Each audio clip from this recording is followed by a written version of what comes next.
بسم اللہ الرحمن الرحیم. میں ہوں طاہر جمیل خان. ناظرین، آج ہمارے ساتھ موجود ہیں چیئرمین پاکستان تحریک انصاف اور سابق وزیر اعظم عمران خان صاحب. ان سے آج ہم بات کریں گے موجودہ ملکی سیاسی صورتحال اور تحریک انصاف کی اس حوالے سے حکمت عملی پر. جی خان صاحب، کیا حال ہیں آپ کے؟ جی شکریہ. خان صاحب، حالیہ press conference D G I S P R نے جو کی ہے اس میں انہوں نے کہا ہے کہ ایک سیاسی جماعت نے بغاوت کی کوشش کی ہے. اشارہ ان کا غالباً آپ کی جانب ہی ہے. تو ایسے میں جب وہ اپنے ادارے کے اندر ہی احتساب کا عمل کر رہے ہیں، 2 اسٹار اور 3 اسٹار جنرلز بھی انہوں نے نہیں بخشے، تو آپ اپنا مستقبل کیا دیکھ رہے ہیں؟ دیکھیں، آگے تو جو ہوتا ہے ہمیں اللہ میں ایمان ہے، تو وہ تو جو ہوگا ہوگا. لیکن مجھے ابھی تک سمجھ نہیں آئی کہ D G I S P R نے جو یہ پریس کانفرنس کی ہے، کبھی کوئی اس طرح یک طرفہ پریس کانفرنس کرتا ہے. بہت بڑا الزام ہے کہ فوج کے اندر بغاوت کی ہے. فوج کا مطلب ملک کے ساتھ بغاوت کی ہے، کیونکہ فوج تو ہماری ہے. تو اگر فوج تباہ ہوتی ہے بغاوت کی وجہ سے تو ملک تباہ ہوتا ہے. تو ہماری طرح کے لوگ جن کا جینا مرنا پاکستان میں، جنہوں نے کوئی لنڈن اور سارے دنیا کے باہر مغرب میں بڑے بڑے محلات نہیں بنائے اور جن کے بینک اکاؤنٹس باہر نہیں ہیں، جنہوں نے یہیں رہنا ہے، تو ہم تو سوچ نہیں سکتے کہ اپنے ملک کو ہم کمزور کریں فوج کو کمزور کرتے ہوئے. تو مجھے اس پریس کانفرنس کی سمجھ نہیں آئی کہ 9 مئی کو ایک ایونٹ بنا کے اور کوئی انڈیپینڈنٹ تحقیقات نہیں ہے. دیکھیں نا، ساری دنیا کے اندر، یورپ میں، امریکہ میں، انگلینڈ میں کوئی حادثہ ہوتا ہے، ہمیشہ اس کی انڈیپینڈنٹ انویسٹیگیشن ہوتی ہے. کوئی ابھی تک انڈیپینڈنٹ انویسٹیگیشن نہیں ہوئی. ایک یک طرفہ بیان آ رہا ہے کہ جناب تحریک انصاف نے سب کچھ کیا، ہم نے جلایا، ہم نے اٹیک کیا، ہم نے فلانا کیا، ہم نے یہ آگے لگائی. لیکن کوئی، ہمارا اور موقف ہے، ان کا اور موقف ہے، کوئی انڈیپینڈنٹ انالیسس کیا اس کے اوپر. اور ہمیں تو تعجب یہ ہے کہ ایک پارٹی 27 سال سے جس نے کبھی کوئی آرسن یعنی جلانے میں کوئی نہیں کیا، کوئی ہم نے کہیں فوجی عمارتیں چھوڑیں جو 2-3 ہوئی ہیں، ریڈیو پاکستان بھی جلایا گیا، ہماری کوئی تاریخ نہیں ہے اس طرح کرنے کی. جب مجھے گولیاں لگتی ہیں تب تو سب سے زیادہ قتل کرنے کی کوشش کی جاتی ہے، تب سب سے زیادہ رد عمل آنا چاہیے تھا، تب بھی کوئی ایسا نہیں ہوا. تو یہ جو یک طرفہ سرا ہوا ہے اور کوئی بات نہیں کر رہا کہ 25 لوگ اس دن شہید ہوئے. 16 کے ہمارے پاس پوری ڈیٹیلز ہیں، جو باقی 9 ہیں ان کے لوگ اتنے ڈرے ہوئے ہیں کہ ہمیں وہ بتا نہیں رہے، یعنی وہ چھپے ہوئے انڈر گراؤنڈ چلے گئے. 2 کی ٹانگیں چلی گئی، دونوں ٹانگیں کٹ گئی، اور ایک پیرالائز ہو گیا، یعنی ریڑھ کی ہڈی پہ گولی لگی، وہ بالکل پیرالائز ہے. 50 کو گولیاں لگی. ابھی تک کسی نے بات ہی نہیں ان کی. دیکھیں، کسی ملک کے اندر آپ کے لوگ جب اس طرح ان کو شہید کیا جاتا ہے، نہتے لوگوں کو، کوئی چانس ابھی تک کوئی نہیں بتا رہا کہ کہیں ہماری طرف سے گولی چلی ہے.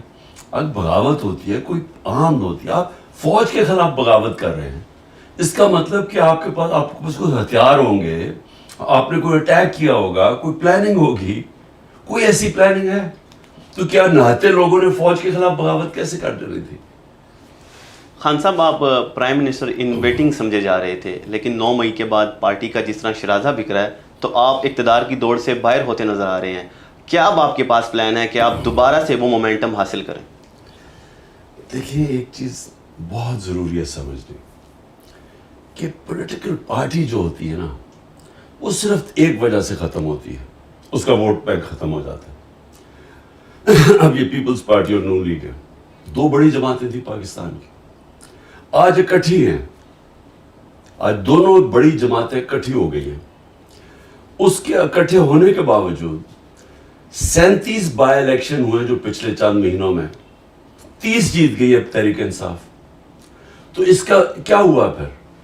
کیونکہ ان کا ووٹ بینک ختم ہوتا جا رہا ہے. اکٹھے ہو کے بھی ایک جماعت کو نہیں ہرا سکتے. پوری اسٹیبلشمنٹ کی بیکنگ، پولیس ان کے ساتھ، انتظامیہ ان کے ساتھ، الیکشن کمیشن ان کے ساتھ، پھر بھی 37 میں سے 30 الیکشن ہار گئے. اور اتنے خوف زدہ ہیں کہ جو جب سپریم کورٹ نے اناؤنس کیا ہمارا پنجاب کا الیکشن 14 مئی کو، ان سب نے مل کے الیکشن سے بھاگ گئے. سپریم کورٹ کا فیصلہ، آئین کی خلاف ورزی کی. کیوں؟ کیونکہ ڈرے ہوئے ہیں ہارنے سے. تو پوائنٹ یہ ہے کہ جماعت تو تب ہارتی ہے جب اس کا ووٹ بینک ختم ہو جاتا ہے، اور جب اس کا ووٹ بینک ختم ہو جاتا ہے تو اسٹیبلشمنٹ بھی اس کے ساتھ کھڑی ہو جائے، وہ نہیں جیت سکتی. تو تحریک انصاف کا تو اس وقت ووٹ بینک عروج پہ ہے.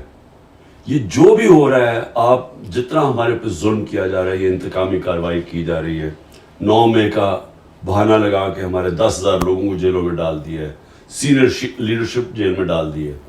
نکلتے تب ہیں جب وہ کہیں کہ جی ہم پارٹی چھوڑ رہے ہیں، تب وہ نکلتے ہیں. تو کیا اس سے کیا ہوگا؟ تحریک انصاف کمزور ہو رہی ہے، تحریک انصاف اور طاقتور ہو رہی ہے. کیوں؟ کیونکہ ووٹ بینک بڑھتا جا رہا ہے. خان صاحب، پارٹی کے سرکردہ جو رہنما ہیں اور آپ کے قریبی ساتھی، ان کے چھوڑ جانے کے بعد خود کو تنہا تو محسوس کرتے ہوں گے؟ دیکھیں، میری ایک مشن ہے. مشن کے اندر آپ نہ دیکھتے ہیں اپنی فیملی، نہ آپ دیکھتے ہیں اپنے دوست، نہ آپ دیکھتے ہیں کہ جی میرے سے 26 سال کوئی میرے ساتھ رہے. آپ صرف مشن دیکھتے ہیں. آپ اٹھا کے دیکھ لیں جنہوں نے مشن لڑی ہیں، قائد اعظم محمد علی جناح، کتنی ان کی دوستیاں رہ گئیں، ان کی فیملی ڈسٹربٹ ہو گئی. مہاتما گاندھی کا دیکھ لیں، وہ بھی بہت بڑا لیڈر تھا. اس کا دیکھ لیں کہ اس کی کیا پرائیویٹ لائف، دوستیاں کدھر گئی. نیلسن منڈیلا کی زندگی پڑھ لیں تو وہ کتنی ان کی فیملی ساری ختم ہو گئی، اس کے دوستوں سے کیا ہوا. تو میرے لیے تو ایک مشن ہے حقیقی آزادی کی. 27 سال پہلے میں نکلا تھا تھوڑے سے لوگوں کے ساتھ، بڑی دیر تھوڑے سے لوگ تھے، پھر بڑھتی گئی، اور پھر اللہ کا کرم ہے آج پاکستان کی شاید تاریخ کی سب سے بڑی پارٹی بن چکی ہے. تو اس کے اندر دوستیاں کا آنا جانا سے کوئی فرق نہیں پڑتا. کنسنٹریشن ہے کہ ہم نے اپنے ملک کو، اگر ہم نے اس کو اٹھانا ہے، اگر ہم نے اس کو ایک عظیم قوم بنانا ہے جو کہ بن سکتی تھی. بڑا خواب تھا پاکستان، وہ تب ہوگا جب حقیقی جمہوریت آئے گی. حقیقی جمہوریت تب آتی ہے. حقیقی جمہوریت کا مطلب حقیقی آزادی. آزادی ہوتی ہے تو خوشحالی ہوتی ہے. حقیقی جمہوریت تب تک نہیں آ سکتی جب تک رول آف لا یعنی انصاف نہیں ہوتا. کیونکہ رول آف لا ہوتا ہے تو جمہوریت ہوتی ہے، تو آزادی ہوتی ہے، تو خوشحالی ہوتی ہے. تو یہ جو لوگ چھوڑ کے مغرب جا رہے ہیں، یورپ جاتے ہیں، ساؤتھ امریکہ سے امریکہ گھسنے کی کوشش کرتے ہیں، کیوں کرتے ہیں؟ کیونکہ ان ملکوں کے اندر آزاد لوگ ہیں، ان کی آئین ہے، ان کی جمہوریت ہے، ان کے رول آف لا ہے، لیول پلینگ فیلڈ ہے، محنت کا پھل ملتا ہے. لوگ ایک دفعہ اپنے ٹیکس دیں، قانون کے اوپر چلیں، آزاد ہو جاتے ہیں. ہمارے ملکوں کے اندر بدقسمتی سے ایک چھوٹا سا طبقہ ہے، وہ سارے ملک کے وسائل کنٹرول کر کے بیٹھا ہوا ہے، وہ آزاد نہیں ہونے دیتا. اور یہ جو سارے میرے خلاف جو جمع ہوئے ہیں 14 پارٹیز، اسٹیبلشمنٹ، یہ کیوں ہیں؟ کیونکہ یہ سب ڈرے ہوئے ہیں اس ملک میں حقیقی آزادی سے. حقیقی آزادی کا مطلب کہ یہ جو سارے قبضہ کر کے بیٹھے ہوئے وسائل کے اوپر اور قانون کے اوپر بیٹھے ہوئے ہیں، تو ان کو خطرہ ہے. خان صاحب، آپ کے پرانے دوستوں کی نئی جماعت استحکام پاکستان پارٹی کو کس نظر سے دیکھ رہے ہیں آپ؟ دیکھیں، کبھی بھی پاکستان کی تاریخ میں کوئی آرٹیفیشل پارٹی چلتی نہیں ہے. زندگی میں کوئی شارٹ کٹ نہیں ہوتا. یعنی میں اگر یہاں تک پہنچا ہوں تو 27 سال کی سٹرگل ہے. 14 سال کی، جس طرح میں نے کہا تھوڑے سے لوگ تھے ساتھ، مذاق اڑتا تھا. آہستہ آہستہ پبلک کے اندر اس کی جڑیں گئیں، اس کا نظریہ گیا، اور آج سب سے بڑی اللہ کا کرم ہے جماعت ہے. لیکن کسی کا خیال ہے کہ اس طرح کی جماعت بنا دو اور ادھر ادھر سے لوگ توڑ کے لے آؤ، تو اس کی پبلک میں تو کوئی روٹس ہے ہی نہیں. خان صاحب، پاکستان کی سیاست میں فوج کے کردار کے کس حد تک آپ قائل ہیں؟ کس حد تک فوج کا کردار ہونا چاہیے اور ہونا چاہیے بھی یا نہیں؟ آپ کا کیا موقف ہے اس بارے میں؟ دیکھیے، ہمارا ایک ملک ایوالو کر رہا ہے. 75 سال کی ہماری زندگی ہے. ہمارا ملک کیسے شروع ہوا تھا؟ ایک سیکیورٹی سٹیٹ. کیوں؟ ہمیں خوف تھا. ایک دم آتے ساتھ ہی 47 میں آزادی ہوئی، 48 میں جنگ ہو گئی کشمیر کے اوپر. اس کی وجہ سے ایک خوف آ گیا کہ ہم 7 گنا بڑا ملک ہے ہمارا ہمسایہ، اور وہ ہمیں مانتا ہی نہیں ہے. وہ ہمسائے کا خیال تھا کہ پاکستان زیادہ دیر رہے گا نہیں، اور یہ پھر ضم ہو جائے گا ہندوستان میں. اس خوف کی وجہ سے ہماری سیکیورٹی اسٹیٹ اور قوم اپنی فوج کے ساتھ کھڑی ہو گئی, اور قوم یہ سمجھتی تھی کہ فوج کی ہمیں بہت ضرورت ہے. تو وہ ہوتا ہوتا ہوا ایسے کہ فوج نے 3 دفعہ ڈائریکٹ مارشل لاز لگائے حکومت کی, اور جب نہیں بھی مارشل لا تھے تو فوج اندر ایک سسٹم کے انٹرنچ ہو گئی. میرا پوائنٹ یہ ہے کہ آگے جب ہم پڑھ رہے ہیں, کوئی بھی جو پرماننٹ چیز ہوتی ہے نا, وہ ہوتی ہے چینج. آپ اگر وقت کے ساتھ نہیں بدلتے, ٹائم کسی کی انتظار نہیں کرتا, آپ کو پیچھے چھوڑ دیتا ہے. آج اگر ہم اپنا ہندوستان سے موازنہ کریں, اور جو ابھی ہندوستان کے اور امریکہ کا جو معاہدے ہوئے ہیں, اور جس تیزی سے اب ہندوستان آگے بڑھ رہا ہے, اور جس تیزی سے ہم نیچے جا رہے ہیں, تو ہمیں آج ہی سوچنا چاہیے کہ اگر ہم نے اپنے آپ کو بدلا نہ, تو ہمارا مستقبل اب خطرے میں ہے. کیونکہ جو ہندوستان کی یہ جو بی جے پی یا آر ایس ایس کی جو نظریہ آئیڈیالوجی ہے, یہ پاکستان کو تسلیم نہیں کرتی, اور یہ پوری کوشش کرے گی کہ اگر انہوں نے یہ دیکھا جس طرح ہم کمزور ہوتے جا رہے ہیں, تو وہ گرتی ہوئی دیوار کو ایک دھکا اور دو, وہ ضرور کریں گے, وہ ہمیں اور کمزور کریں گے. کیونکہ وہ نریندر مودی کا بڑا ایک تکبر بھرا ہوا بیان آیا ہے کہ پاکستان تو اپنے بوجھ کے اندر ہی گر رہا ہے, ہمیں تو اس کی پرواہ نہیں کرنی چاہیے. لیکن وہ پرواہ کر رہے ہیں, وہ کریں گے پاکستان کو اور کمزور. تو ہمیں تو اپنے آپ کو اگر ہم نے نہ بدلا, ہم نے اپنے آپ کو ایک حقیقی طور پہ جمہوریت اور رول آف لا نہ لے کے آئے پاکستان میں, تو مجھے افسوس سے کہنا پڑتا ہے کہ جو اب حالات ہیں, اگر اسی طرح ہم چلتے رہے, اس کا تو کوئی مستقبل نہیں ہے. خان صاحب, پاکستان میں میڈیا کی آزادی کو آپ کس نظر سے دیکھ رہے ہیں, اور کس حد تک میڈیا کی آزادی کے آپ قائل ہیں؟ دیکھیں, جمہوریت کیا ہے؟ جمہوریت ہے آزادی. جمہوریت کیوں ہم چاہتے ہیں؟ کیونکہ ہمیں آزاد کر دیتی ہے.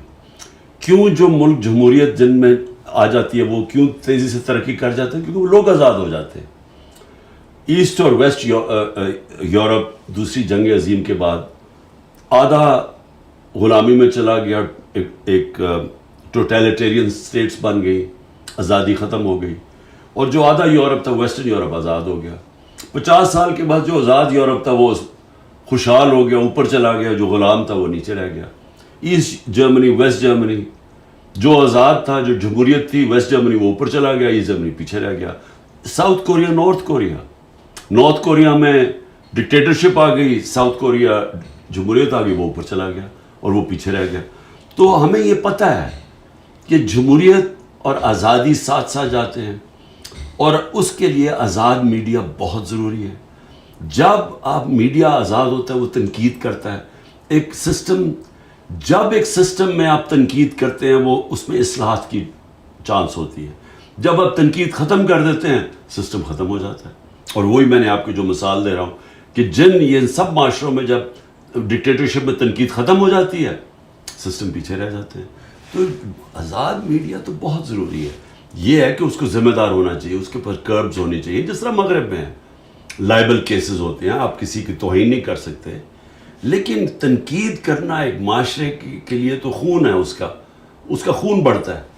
خان صاحب, لیکن اس حوالے سے ہی کہا جاتا ہے کہ آپ کے دور میں بھی کوئی مثالی دور نہیں تھا میڈیا کے حوالے سے. نہ صرف انڈیویجولی صحافی اس سے متاثر ہوئے ہیں, بلکہ کئی ادارے بند ہوئے, کئی سینکڑوں صحافی بے روزگار بھی ہوئے ہیں.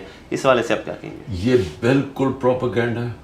میں چیلنج کرتا ہوں, ایک انگریزی میں لفظ ہوتا ہے, وہ کہتے ہیں کہ فالس ایکویولنس.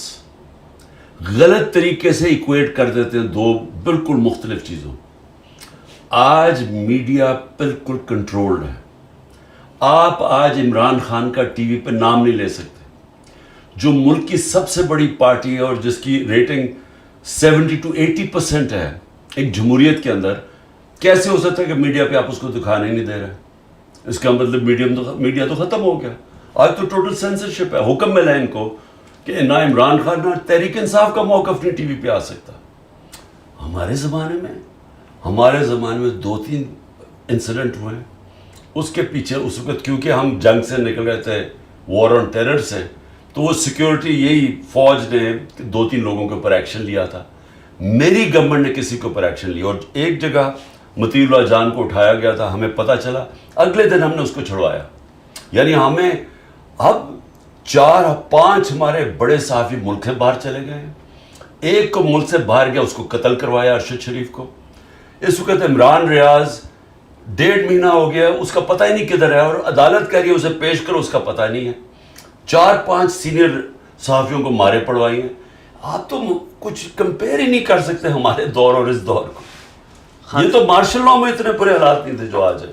خان صاحب، دنیا ایک بار پھر 2 واضح بلاک میں تقسیم ہو چکی ہے. ایک طرف جہاں امریکہ اور اس کے اتحادی یورپی اور دیگر اقوام ہیں، تو دوسری جانب روس، چین اور ایران سمیت کچھ دیگر ممالک ہیں. آپ پاکستان کا مستقبل کس بلاک کے ساتھ دیکھ رہے ہیں؟ دیکھیں، پاکستان کو کسی بلاک میں نہیں شامل ہونا چاہیے. میں اصل میں ہمارے ہیں تو مخالف، لیکن میں ہندوستان کی فارن پالیسی کو بڑی میچور اور بڑی ذہین فارن پالیسی سمجھتا ہوں. ہندوستان نے اپنے آپ کو نان الائنڈ رکھا، مطلب کہ ہم کسی بلاک میں نہیں ہیں. جب کولڈ وار تھی اور ہم بلاکس میں چلے گئے، اور اس کے انہوں نے سب سے اپنے تعلقات رکھے، امریکہ سے بھی رکھے، روس سے بڑے کلوز تعلقات تھے. اب چین سے ہے تو ان کی تھوڑی آپس میں کانفلکٹ ہے، لیکن چین کے ساتھ ان کی اربوں ڈالر کی ٹریڈ ہے. تجارت چین سے بھی کر رہے ہیں، روس سے سستا تیل لے رہے ہیں. امریکہ کے ساتھ ابھی وہ الائنس کر لی ہے کہ ہر قسم کا انہوں نے کبھی اس طرح کی اسٹریٹجک الائنس، اکنامک، ٹیکنالوجی، جس طرح کی وہ الائنس کی ہے. تو پاکستان کدھر کھڑا ہے آج؟ ہمیں اپنا سوچنا چاہیے نا. ہم پہلے پھنس گئے جا کے ایک بلاک میں، امریکہ کی ہم خدمت کرتے رہے. اس کے بعد جب ہمیں ضرورت ہوتی تھی تو امریکہ ہمیں استعمال کرتا تھا، اور ہم وہ استعمال ہوتے تھے. افغان جہاد میں ہم استعمال ہوئے، جب استعمال ٹیشو پیپر کی طرح استعمال کر کے پھینک دیا گیا. پھر وار آن ٹیرر میں استعمال ہوئے، پھر وہ ختم پھینک دیا گیا. تو یہ تو ہمارا اپنا قصور ہے. ایک خوددار فارن پالیسی ہونی چاہیے، غیرت ہونی چاہیے، قومی غیرت، ایک اپنے پیر پہ کھڑا ہونا چاہیے. ہمیں اب سب سے اچھے تعلقات رکھنے چاہیے.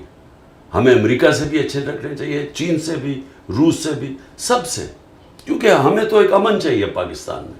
ہمیں کسی کی جنگ کے اندر شرکت نہیں کرنی چاہیے. میرا بالکل موقف ٹھیک تھا کہ روس اور یوکرین کے پیچھے ہمیں نیوٹرل رہنا چاہیے. اس گورنمنٹ نے آ کے یوکرین کا ساتھ دینا شروع کر دیا، اور پھر کہتے ہیں جی روس نے ہمیں سستا تیل نہیں دیا.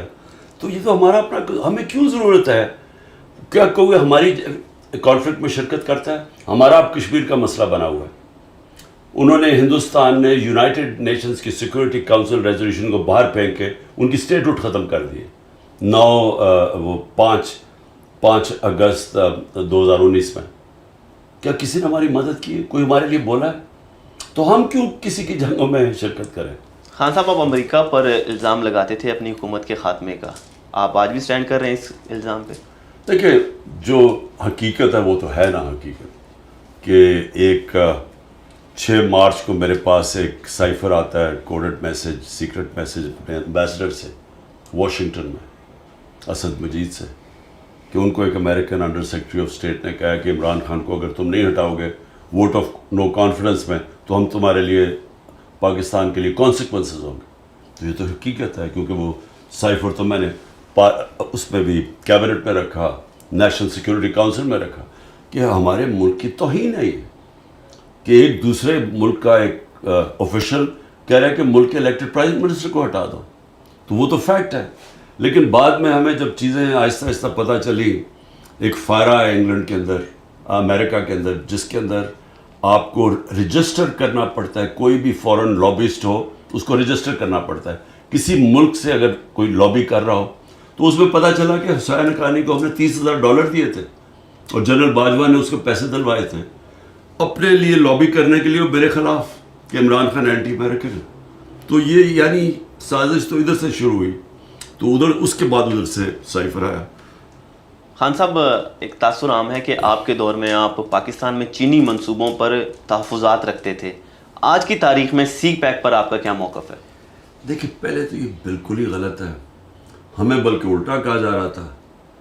جنرل باجوہ ہمیں کہتا رہتا تھا کہ تم بہت زیادہ چائنا کی طرف چلے گئے ہو، امریکہ ناراض ہو جائے گا. ہمیں تو وہ الٹا کہتا تھا. تو ہمارا تو یہ ہے کہ چائنا ہمارا 70 سال پرانا دوست ہے، اور چائنا ہمارے ساتھ ہر اچھے برے وقت میں کھڑا رہا، اور ہمیں ہمیشہ چائنا سے تعلقات ہمارے اس لیے اچھے ہونے چاہیے کہ فیوچر میں چائنا ایک وہ پاور نکل رہی ہے، اکنامک پاور، میرے نہیں خیال میں اس کا کوئی مقابلہ کرے گا.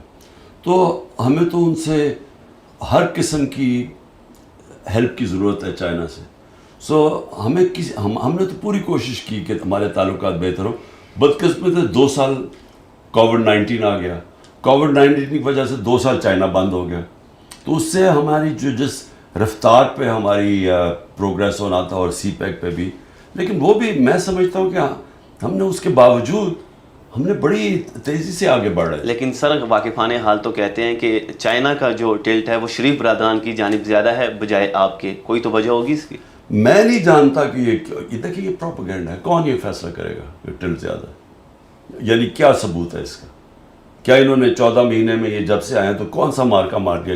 بتائیں چائنا سے کیا کیا انہوں نے؟ وہ بتائیں انہوں نے کوئی کام کیا جو ہمارے زمانے میں نہیں ہوا.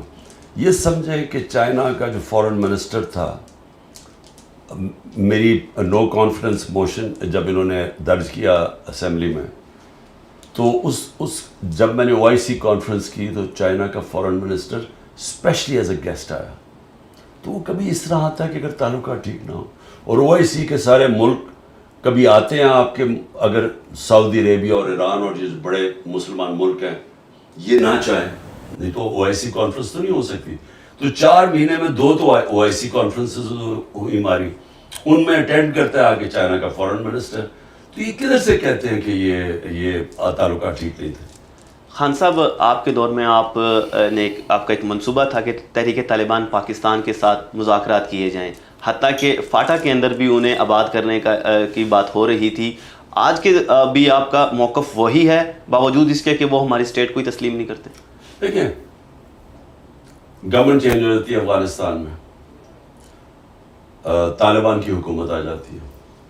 طالبان کی حکومت کہتی ہے کہ جو TTP افغانستان میں بیٹھ کے پاکستان میں واردات کر رہی تھی، وہ ان کو کہتے ہیں کہ جی اب آپ پاکستان واپس جائیں. اب جب وہ پاکستان ان کو واپس بھیجتے ہیں تو ہمارے پاس 2 چوائسز ہیں نا. ہم یا تو، اور وہ 30-40 ہزار لوگ تھے، یعنی ان کی فیملیز ملا کے، اب یا تو آپ ان کو کھڑے کر کے گولی مار دیں، یا ان کو یہاں کوشش کریں ریہیبلیٹیٹ کرنے کی، کیونکہ افغانستان کہتا ہے ہمیں نہیں چاہیے، آپ کے لوگ ہیں واپس لے لیں. تو دیکھیں، جو عقل والی چیز تھی نا وہ یہ ہے کہ ان کو سیٹل کرتے ہیں، ہم ان کو ریہیبلیٹیٹ کرتے ہیں. یہ ساری دنیا میں ہوتا ہے. یہ جب بھی آپ کی یہ جو دہشت گردی کی جنگ ختم ہوتی ہے نا تو آخر میں مذاکرات پہ ہوتی ہے اور آپ پھر ریکنسیلیشن کرتے ہیں. اب ہوا کیا کہ ہم پلان بھی، ہم نے پیسے کا بھی بندوبست کیا کہ ہم ان کو سیٹل کریں گے. اتنے میں پتہ چلا جناب وہ ہماری گورنمنٹ چلی گئی، اور انہوں نے آ کے نہ ان کے پاس کوئی ٹائم تھا نہ ان کو سمجھ تھی. اس کے بعد جو ہماری ملٹری اسٹیبلشمنٹ تھی وہ لگ گئی تحریک انصاف کو ختم کرنے کے لیے، اور وہ TTP کو بھول گئی. تو سر TTP کی طرف سے بھی سنجیدگی کا مظاہرہ ہونا چاہیے نا. 2 وے چیز ہوتی ہے. وہاں سے تو حملے جاری تھے اور پاکستان کے مختلف حصوں میں حملے ہوئے، ایون پشاور میں بھی اس کے بعد حملہ ہوا، 100 سے زیادہ وہاں پہ شہادتیں ہوئیں. دیکھیں وہ بات کریں کہ جو میرا دور تھا، اب اگست کے اندر وہ ختم ہوتا ہے. اگست میں، یعنی اگست میں ان کی گورنمنٹ آتی ہے طالبان کی، اور اس کے بعد یہ آنا شروع ہو جاتے ہیں نومبر دسمبر میں پاکستان. ہم اپریل تک تھے. مجھے بتائیں ہمارے دور میں کیا ہوا ہے؟ ہمارے دور میں کیوں نہیں کوئی حملہ ہوا؟ کیونکہ ہماری بات چیت چل رہی تھی اور ہمارا پلان یہ تھا ان کو ریہیبلیٹیٹ کرنے کا. جب ہم چلے گئے اس کے بعد جون کے اندر میں نے پہلی دفعہ بتایا کہ ان کو سیٹل کرو، کیونکہ پہلی دفعہ پرابلم آیا ہمارا کانڈ کے اندر. ان کو کسی کو پتہ ہی نہ کوئی انٹرسٹ ہے، نہ کسی نے کوئی توجہ دی. تو دیکھیں، اگر انہوں نے واپس ری سیٹل ہونا تھا تو وہ آسان تو نہیں تھا، لیکن آپ کے پاس دوسری چیز ہے، پھر جنگ شروع کر دیں. تو اب تو ہمیں پتہ ہی نہیں ہے کہ کیا ہو رہا ہے. اب تو کسی کو اندازہ نہیں ہے کہ یہ کیا سٹیٹس ہے، یہ حکومت کیا کوششیں کر رہی ہے. کیونکہ بدقسمتی سے اس وقت ساری جو توجہ حکومت کی اور ملٹری اسٹیبلشمنٹ کی ہے وہ تحریک انصاف کو ختم کرو. ہمارے اوپر پوری سرویلنس لگی ہوئی ہے, ہر جگہ لوگوں کو پکڑ پکڑ کے جیلوں میں ڈال رہے ہیں, 10,000 لوگ ہمارے جیلوں میں ڈال دیے. تو ان کی تو ساری توجہ ادھر ہی ہے. سیکیورٹی فورس ایک ہی وقت پہ کام کر سکتی ہے نا, تو تحریک انصاف کو ختم کرتے کرتے باقی سیکیورٹی کے اوپر ان کے پاس کدھر ٹائم ہے. خان صاحب, آپ نے اقوام متحدہ کی جنرل اسمبلی سے خطاب میں کہا تھا کہ پاکستانی پختون جو ہیں وہ افغان طالبان کے ساتھ ہمدردی رکھتے ہیں اور اس کی وجہ مذہبی سے زیادہ پشتون نیشنلزم ہے. اس سے آپ کی کیا مراد تھی؟ ہمارے دیکھنے اور سننے والوں کے لیے اس کی وضاحت فرمائیں.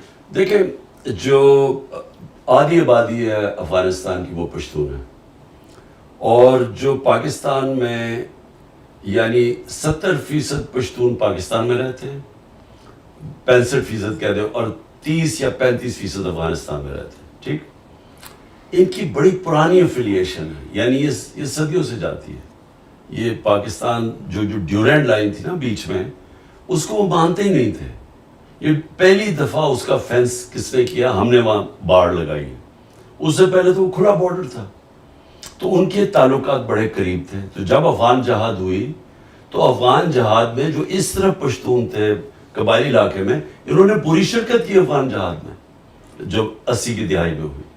تو جب یہ آ گیا امریکہ کی جب وار آن ٹیرر, تو انہوں نے جب طالبان کو کیا تو طالبان پشتون تھے, تو جو اس طرف تھے ان کی بڑی ان کے ساتھ افیلیشن تھی.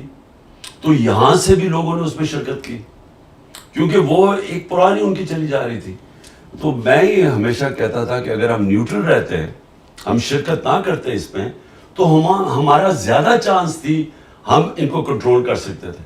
لیکن جب ہم فریق بن گئے تو انہوں نے پاکستان کو بھی اٹیک کرنا شروع کر دیا, اور جو اس طرف تھے وہ تحریک طالبان بن گئی, اور انہوں نے آ کے پاکستان کو کہا جی آپ کولیبریٹرز ہیں, انہوں نے پرو امریکہ کر کے ہمارے اوپر اٹیکس کیے.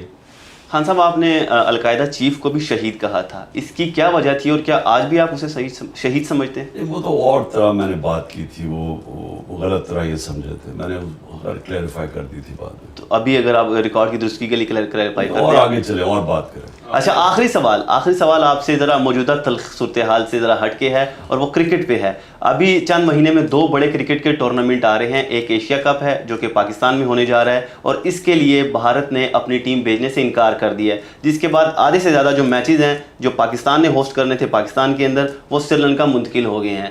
اور دوسری طرف اس کے ایک ماہ بعد ہی بھارت میں عالمی کپ آ رہا ہے, ورلڈ کپ, اور وہاں پاکستانی ٹیم نے جانا ہے, اور حکومت نے ابھی تک فیصلہ نہیں کیا کہ آیا ہمیں بھی ٹیم بھیجنی چاہیے یا نہیں. آپ اگر ہوتے, آپ وزیر اعظم ہوتے, آپ کا چیئرمین پی سی بی ہوتا, تو اس میں آپ کی کیا پالیسی ہوتی؟ میں پاکستان میں ٹورنامنٹ کرتا, بھارت نہیں آتی تو نہ آتی, کیونکہ اور اگر وہ یہاں نہ آتی تو ہمیں وہاں بھی نہیں جانا چاہیے تھا. کیونکہ دیکھیں یہ نہیں ہو سکتا کہ وہ, یعنی یہ تو ایسے لگ رہا ہے کہ ہم اب ہمارا وہ سٹیٹس بن گیا ہے جو بنگلہ دیش کا ہے یا سری لنکا کا یا نیپال کا ہے. یعنی ہم تو وہ اب ہو گئے نا کہ ایک سیٹلائٹ اسٹیٹ بن گئے. دیکھیں خودداری بھی ہوتی ہے قوم کی. پاکستان ابھی بھی دنیا کی ٹاپ کرکٹ ٹیمز میں سے ہے, اور پاکستان کی ٹیم کی اہمیت ہے, دنیا دیکھنا چاہتی ہے پاکستان ٹیم کو. ہمارے پاس ورلڈ کلاس کرکٹرز ہیں, ہمیں کیوں اپنے آپ کو انڈر سیل کرتے ہیں؟ کیا اگر وہ سمجھتے ہیں کہ وہ بہت بڑی کوئی کرکٹنگ پاور بن گئے تو ہم بھی ہیں, تو ہمیں اگر وہ ہمارے ملک میں کھیلنے کے لیے نہیں تیار تو ہم کیوں ان کے ملک میں جا کے کھیلیں؟ خان صاحب, آپ کے وقت کا بہت شکریہ.